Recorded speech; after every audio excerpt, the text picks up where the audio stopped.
মাংসের স্বাদকেও হার মানাবে এই মাছের মাথা আর আলুর তরকারিটা।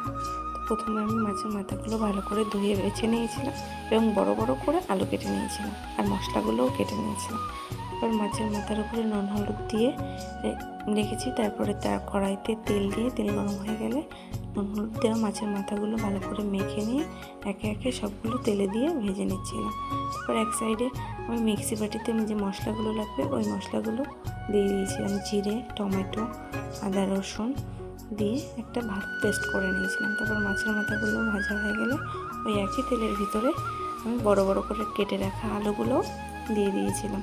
একটু পরিমাণ মতো লবণ ও একটু হলুদ দিয়ে লাল লাল করে ভেজে নিয়েছিলাম। তারপর ওই তেলের ভিতরে আরেকটু তেল দিয়ে ফোড়নে দিয়েছিলাম শুকনো লঙ্কা, জিরে আর গোটা গরম মশলা। তারপরে দিয়েছিলাম তেজপাতা আর পেঁয়াজটা ভাজার জন্য একটু দিয়ে দিয়েছিলাম লবণ। ভাজা হয়ে গেলে ওই পেস্ট করা মশলাগুলোও দিয়ে দিয়েছিলাম। তারপরে দিয়েছিলাম হলুদ গুঁড়ো, লঙ্কার গুঁড়ো, ধনে গুঁড়ো দিয়ে ভালো মতো কষিয়ে নিয়েছিলাম। বেশ ভালো মতো কষিয়ে নেওয়া হয়ে গেলে দিয়ে দিয়েছিলাম একটা গোটা লঙ্কাগুলো দেওয়ার পরে যখন আরেকটু তেল দিয়েছিলাম, তারপর ওই মশলা কষানোর পরে ওই ভাজা আলুগুলো দিয়ে দিয়েছিলাম। দিয়ে একটু নাড়িয়ে চাড়িয়ে জল দিয়ে দিয়েছিলাম। দিয়ে ঢাকা দিয়ে যখন টকবক করে ফুটে গেছিলো তখন ওই মাছের মাথাগুলো আমি দিয়ে দিয়েছিলাম।